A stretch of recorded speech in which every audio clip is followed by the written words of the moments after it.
আমরা যারা শ্রী শ্রী ঠাকুর অনুকূল চন্দ্রকে গুরুপদে বরণ করেছি তাদের জন্য এই ভিডিওটা।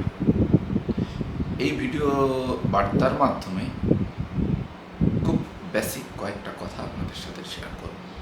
আশা করি আপনাদের জীবনে খুব কাজে আসবে।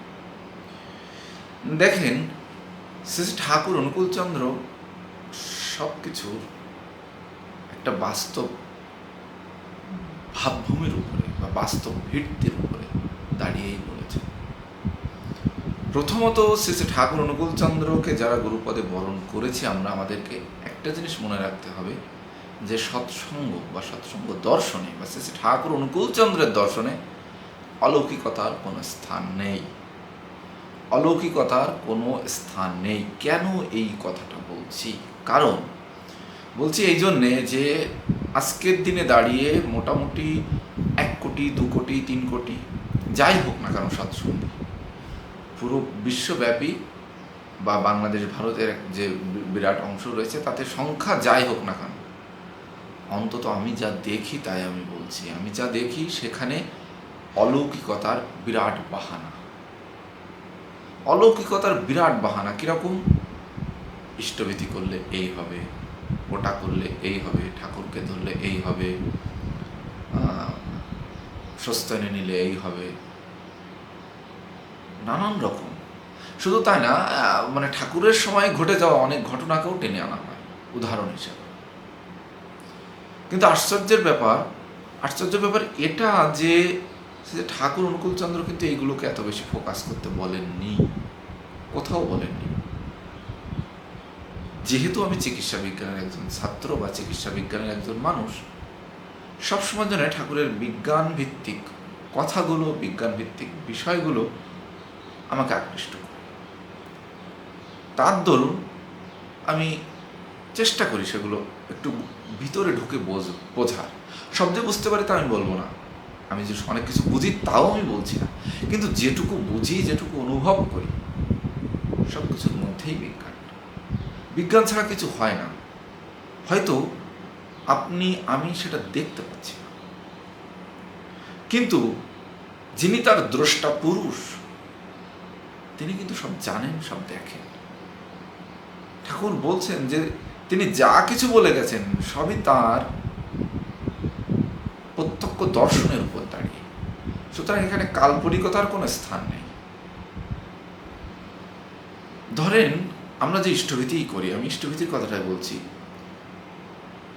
সেটাও ঠাকুর বলছেন ওটা একটা বিজ্ঞান।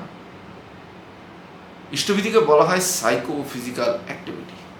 ইষ্টভীতি নিয়ে আমি একটা বড় ভিডিও বানাবো, শুধু এইটুকু বলি যে ইষ্টভীতি হলো সাইকো ফিজিক্যাল অ্যাক্টিভিটি।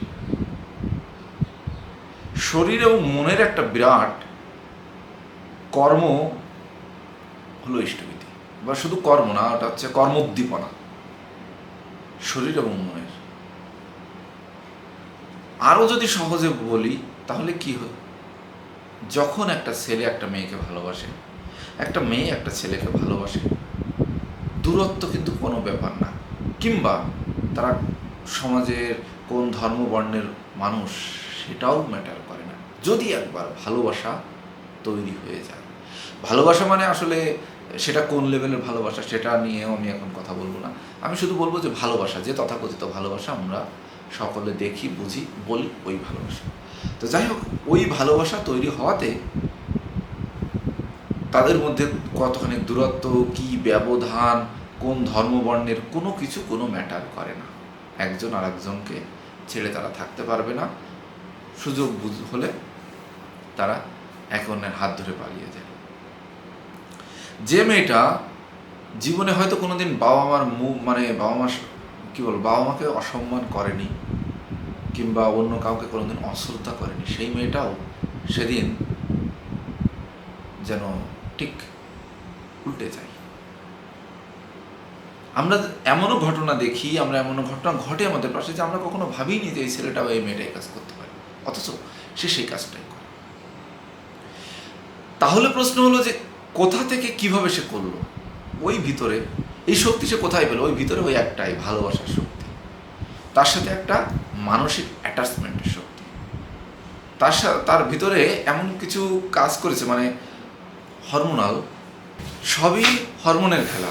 কারণ আমরা যা কিছু করি হরমোনের খেলা, মানে হচ্ছে যে আমাদের শরীরের মধ্যে তো লক্ষ লক্ষ কোটি কোটি ইলেকট্রিক সিগন্যাল চলে আমাদের, মানে সেগুলোই আমাদেরকে সব কিছু করাচ্ছে।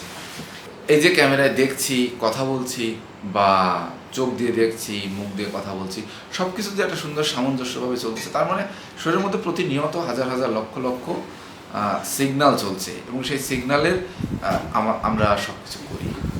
তো আমাদের শক্তি বলেন, সামর্থ্য বলেন, যাই বলেন, সব কিছুই এইভাবে সায়েন্টিফিক ওয়েতে এগোয়। হয়তো আমরা সেগুলো নিয়ে ভাবি না, বা সেগুলো নিয়ে আমাদের অত বেশি ঘাটাঘুটো নেই। ইনফ্যাক্ট আমাদের মানসিক যে, মানে আমরা ক্লান্ত হয়ে পড়ি না, আমরা ক্লান্ত হয়ে পড়ি কাজ করতে গিয়ে, সেই ক্লান্তিরও যে স্তর আছে, সেই স্তরটাকেও আমরা ওভারকাম করতে পারি, সেটাও কিন্তু মনের জোরে। আরও একটু সহজ উদাহরণ দিই। মনে করেন যখন আপনার এক্সাম থাকে না, কোনো এক্সাম নেই, তখন পড়াশোনায় কেমন গতি থাকে, আর পরীক্ষার আগের রাতে বা পরীক্ষার 2-1 দিন আগে পড়াশোনায় কেমন গতি থাকে, পরীক্ষার আগের রাতে ঘুম কেমন হয়, আর অন্য সময় ঘুম কেমন হয়। এই শক্তি মানুষ কোথায় পায়, এই মনের জোরটুকু কোথায় পায়? তো ইষ্টভীতিও ওরকম এমন একটা জিনিস, যে জিনিসটা আপনাকে বর্ধনের দিকে নিয়ে যাবে সাইকোফিজিক্যাল অ্যাক্টিভিটির মাধ্যমে। তো যাই হোক, আমি খুব সহজে এবং সংক্ষেপে অল্প সময়ের মধ্যে এইটুকু আপনাদেরকে বলার চেষ্টা করলাম। ভবিষ্যতে আরও বলবো। সেটা হলো এই যে সৎসঙ্গ দর্শন কোনো ভুয়ো দর্শন নয়, এবং এটা কোনো অলৌকিকতার উপরেও দাঁড়িয়ে না। হয়তো আমি সেটা অনুভব করি না, আমি সেটা নিয়ে ভাবি না, সেটা নিয়ে আমরা খুব বেশি ঘাটাঘাটিও করি না, কিন্তু এটা একটা বিরাট সায়েন্টিফিক বেসমেন্টের উপরে দাঁড়িয়ে। ভবিষ্যতে আরও ভিডিও আপনাদের সামনে নিয়ে আসবো, এই আশাবাদ ব্যক্ত রেখে শেষ করছি। জয়।